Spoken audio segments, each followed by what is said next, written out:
Hello and welcome to फिल्मी तमाशा। उम्मीद है कि आप सब लोग खैरियत से होंगे। दोस्तों, जैसा कि आप जानते हैं हमने जॉन विक मूवी की सीरीज स्टार्ट की है जिसका चैप्टर 1 ऑलरेडी कवर कर दिया गया है। इसका लिंक डिस्क्रिप्शन में भी मौजूद है और आई बटन पे भी दे दिया गया है। आप इस वीडियो के बाद उसे भी चेकआउट कर सकते हैं। इस सीरीज के बनाने का मकसद ये है कि चैप्टर 4 के रिलीज होने से पहले आप पिछले 3 चैप्टर्स को रिकॉल कर लें ताकि चैप्टर 4 देखते वक्त आपको बैक स्टोरी याद हो। तो आइए शुरू करते हैं, मगर इससे पहले आप सबसे गुजारिश है कि इस चैनल को सब्सक्राइब कर लें और बेल आइकन को भी क्लिक कर लें ताकि हमारी वीडियोस का नोटिफिकेशन आपको वक्त पे मिल सके। तो आइए शुरू करते हैं। The garage. तो स्टोरी वहीं से स्टार्ट होती है जहां पे फर्स्ट मूवी का एंड हुआ था। जॉन ने अपने पपी और कार का बदला विगो से ले लिया है। जॉन तेजी से अपनी कार चला रहा होता है और जानबूझकर एक मोटरसाइकिल वाले को हिट कर देता है। जॉन उस मोटरसाइकिल वाले की आईडी लेकर निकल जाता है। सीन शिफ्ट होता है एक गराज पे जहां ड्रग्स का कारोबार होता था। ये गराज अब्राहम टैरासोफ का है जो विगो का भाई है। फर्स्ट पार्ट में जॉन की कार जो जोसेफ ने चुराई थी वो इस वक्त इस गैराज में मौजूद है और अब्राहम अपने असिस्टेंट को यही कहता है कि जॉन अपनी कार लेने यहाँ ज़रूर आएगा और इसकी मर्ज़ी के आगे कोई भी टिक नहीं सकता। वो इतना ख़तरनाक है कि उसने एक दिन एक बार में 3 लोगों को एक पेंसिल से मार दिया था। अब जॉन को दिखाया जाता है कि वो गैराज में पहुंच चुका है और रास्ते में आने वाले हर शख्स को मारकर अब्राहम के केबिन में पहुंच जाता है और उसकी टेबल पे पड़ी शराब से 2 पैक बनाता है। इनमें से एक गिलास वो अब्राहम को ये कहकर ऑफर करता है कि आई वांट पीस। अब्राहम उससे पूछता है कि क्या तुम्हें पीस मिल सकता है, मगर जॉन कहता है कि कोशिश करने से हर चीज़ मुमकिन है। जॉन समझौता करके वहाँ से निकल जाता है। The blood oath. जॉन अपनी डैमेज कार में घर वापस आता है और अगली सुबह जॉन से मिलने ऑरेलियो आता है जिसे जॉन अपनी कार रिपेयर करने के लिए दे देता है। फिर जॉन अपनी गन और गोल्ड कॉइन जो उसने अपने बेसमेंट की ज़मीन में गाड़े हुए थे उन्हें वापस वहीं डाल देता है। उसी रात को इटालियन क्राइम लॉर्ड सेंटिनो दी एंटोनियो जॉन से मिलने आता है। यहाँ हमें रिवील होता है कि जॉन को एक नामुमकिन काम करने के बदले इस क्राइम की दुनिया से निकलने में सेंटिनो ने ही मदद की थी, मगर बदले में उसने एक ब्लड मार्कर पर जॉन से एक कसम ली थी कि इन फ्यूचर सेंटिनो का जो भी काम होगा जॉन को उसे पूरा करना पड़ेगा। ये ब्लड मार्कर माफिया की दुनिया में बहुत अहमियत का हामिल है। अगर आपने ब्लड मार्कर पे कसम खाकर किसी शख्स को उसे दे दिया है तो आपको उस शख्स की दी गई कसम पूरी करनी पड़ेगी, मगर जॉन उसे कोई भी काम करने से मना कर देता है। सेंटिनो ये कहकर घर से जाने लगता है कि कुछ भी हो तुम्हें मेरा काम तो करना पड़ेगा। सेंटिनो बाहर जाकर जॉन के घर पे ग्रेनेड लॉन्चर से फायर करता है। जॉन का घर तबाह हो जाता है मगर वो और उसका कुत्ता बच जाते हैं। The Hotel Continental. Next day John Hotel Continental में विंस्टन से मिलता है और उसे बताता है कि सेंटिनो ने उसका पूरा घर जला दिया है। विंस्टन याद दिलाता है कि तुमने सेंटिनो को ब्लड मार कर दिया है, उसका वो मिसयूज़ तो करेगा। जॉन कहता है कि मेरे पास कोई दूसरा ऑप्शन नहीं था। विंस्टन उसे बताता है कि 2 रूल्स हैं इस अंडरवर्ल्ड के जिन्हें आप तोड़ नहीं सकते। पहला ये कि होटल में कोई खून खराबा, लूट मार या मार कुटाई नहीं हो सकती, और दूसरी कि ब्लड मार कर दे दिया तो काम करना ही पड़ेगा, और इनमें से कोई एक रूल भी तोड़ा तो आपको एक्सकम्युनिकेडो डिक्लेयर्ड कर दिया जाएगा और इस माफिया के तमाम असैसिन तुम्हारी जान के पीछे पड़ जाएंगे। विंस्टन जॉन को आइडिया देता है कि तुम सेंटिनो का काम कर दो और फिर मेरे सामने गोली मार देना, कोई प्रॉब्लम नहीं होगी। The high table. फिर जॉन सेंटिनो से मिलता है और पूछता है कि क्या काम करना है। सेंटिनो बताता है कि हाई टेबल जो इस माफिया की सबसे बड़ी अथॉरिटीज़ हैं उसमें 12 सीट्स हैं, मगर मेरे बाप ने मरने से पहले उसे मेरी बहन जियाना को विरासत में दे दिया था। तुम जाकर मेरी बहन को मार दो ताकि वो सीट मुझे मिल जाए। तो जॉन कहता है कि ये काम तो तुम खुद भी कर सकते हो। तो सेंटिनो कहता है कि मेरे ना करने की वजह है, तुम रोम जाओ जहाँ जियाना की गद्दी नशीनी की जा रही है और ख्याल से वहाँ सख्त सिक्योरिटी भी होगी। Happy hunting.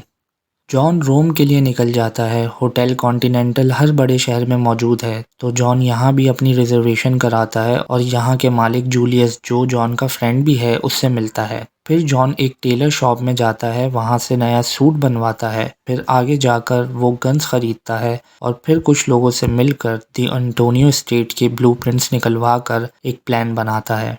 फिर जॉन को दिखाया जाता है कि वो दी एंटोनियो महल में पीछे के दरवाजे से घुसता है। वहाँ पे जियाना की गद्दी नशीनी की तकरीब चल रही होती है। जियाना अकोनी नामी डॉन को धमकी देकर नहाने आती है तो वहाँ जॉन उसका वेट कर रहा होता है। जियाना जॉन को देखकर हैरान हो जाती है और समझ जाती है कि जॉन क्यों आया है। वो याद दिलाती है कि जॉन उसका दोस्त था। जॉन कहता है कि मैं भी तुम्हें अपना दोस्त मानता हूँ। जियाना पूछती है कि किसने मारने भेजा है। जॉन बताता है कि तुम्हारे भाई ने। जिसके बाद जियाना अपने दोनों हाथों की नसों को ये कहकर काट देती है कि मैं अपनी मर्जी से जीती हूँ तो मरूंगी भी अपनी मर्जी से। मरने से पहले वो जॉन से पूछती है कि उसकी जगह अगर उसकी बीवी होती तो क्या जॉन उसको भी मार देता, और ये कहकर वो मर जाती है। जॉन उसके सर में गोली मार देता है ये प्रूफ करने के लिए कि उसको जॉन ने ही मारा है। कैशियन। जॉन जब बाहर निकल रहा होता है तब जियाना का बॉडीगार्ड कैशियन उसे देख लेता है। कैशियन पूछता है कि क्या तुम अब भी काम पे हो। जॉन कहता है हाँ, एक आखिरी काम पे। कैशियन समझ जाता है कि कुछ गड़बड़ है। ये दोनों एक ही वक्त में एक दूसरे पे गोली चला देते हैं, मगर दोनों ने बुलेट प्रूफ जैकेट्स पहनी होती हैं। फिर जॉन एक एक करके वहाँ पर तमाम सिक्योरिटी गार्ड्स की लाशें बिछा देता है और पिछले रास्ते से निकल जाता है। फिर जॉन बाहर रोड पे चल रहा होता है तो कैशियन अचानक से आकर कार से जॉन को हिट कर देता है। लड़ते लड़ते जॉन और कैशियन होटल कॉन्टिनेंटल का कांच तोड़कर अंदर घुस जाते हैं, जहां जूलियस आकर उन्हें रोक देता है ये कहकर कि होटल में कोई खून खराबा नहीं हो सकता और ये रूल है। सीन शिफ्ट होता है होटल के बार पे जहां ये दोनों ड्रिंक्स शेयर करते हैं। जॉन कैशियन को बताता है कि उसे ब्लड मारकर दिखाया गया था और उसकी मजबूरी थी जियाना को मारना, मगर कैशियन कहता है कि तुमने मेरे ख़ास दोस्त को मारा है, मैं इसका बदला तो तुमसे ज़रूर लूँगा, और हाँ, मैं तुम्हें आसान मौत दूँगा। तो जॉन भी कहता है कि हाँ, मैं भी यही करूँगा। दी बाउंटी। अगले दिन जॉन जूलियस से मिलता है और होटल से चेकआउट करता है। दूसरे सीन में सेंटिनो को दिखाया जाता है कि वो जॉन पे $7 मिलियन की बाउंटी रख देता है और ये मैसेज सारे असैसिन्स को भेज दिया जाता है। बस फिर क्या था, जॉन की जान के पीछे हर कोई पड़ा है और जॉन भी सबको मारते मारते एक ट्रेन में चढ़ जाता है जहाँ पे उसका सामना दोबारा कैशियन से होता है। इन दोनों में ज़बरदस्त फाइट होती है, मगर आखिर में जॉन अपनी नाइफ़ को कैशियन के चेस्ट में घुसा देता है और ये कहकर ट्रेन से उतर जाता है अगर उसने ये चाकू निकाला तो वो मर जाएगा। जॉन बहुत ज़ख्मी है और वो चलते चलते एक भिखारी के पास आकर उसे गोल्ड कॉइन देता है और ये कहकर बेहोश हो जाता है कि मुझे उसके पास ले चलो। कुछ असैसिन्स उस भिखारी के पास आते हैं जॉन की तलाश में, तो वो भिखारी उन पे फायर करके उन्हें मार देता है। The Bowery king. फिर सीन शिफ्ट होता है और दिखाया जाता है कि जॉन के ज़ख्मों पे मरहम पट्टी कर दी गई है। जिस भिखारी को जॉन ने ये कहा था कि मुझे उसके पास ले चलो, वो और कोई नहीं बावरी किंग है। बावरी किंग से जॉन की फ़ाइट बहुत पहले हुई थी जिसमें जॉन ने उसे ज़िंदा छोड़ दिया था। अब जॉन उसे कहता है कि तुम मेरी मदद करो, मगर बावरी किंग उसकी मदद करने से मना कर देता है और कहता है कि तुम्हारे ऊपर तो $7 मिलियन की बाउंटी है, क्यों ना तुम्हें मारकर मैं वो पैसे ले लूँ। तो जॉन कहता है कि हाई टेबल की एक सीट खाली है जिस पे सेंटिनो ने बैठना है और सेंटिनो तुम्हारा सबसे बड़ा दुश्मन है। जिस दिन वो इस सीट पे बैठेगा तुम्हें और तुम्हारे लोगों को मार देगा, तो क्यों ना मैं उसे तुम्हारे लिए ख़त्म कर दूं। तो बावरी किंग ये बात मानकर उसे एक गन देता है और साथ में एक मैगज़ीन भी जिसमें सिर्फ 7 गोलियां होती हैं।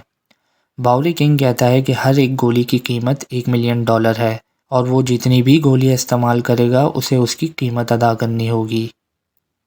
क्लाइमैक्स। बावरी किंग जॉन को सेंटिनो की लोकेशन बताता है जहां जाकर जॉन 6 लोगों को मार देता है, मगर सेंटिनो वहां से भागकर होटल कॉन्टिनेंटल में पनाह ले लेता है।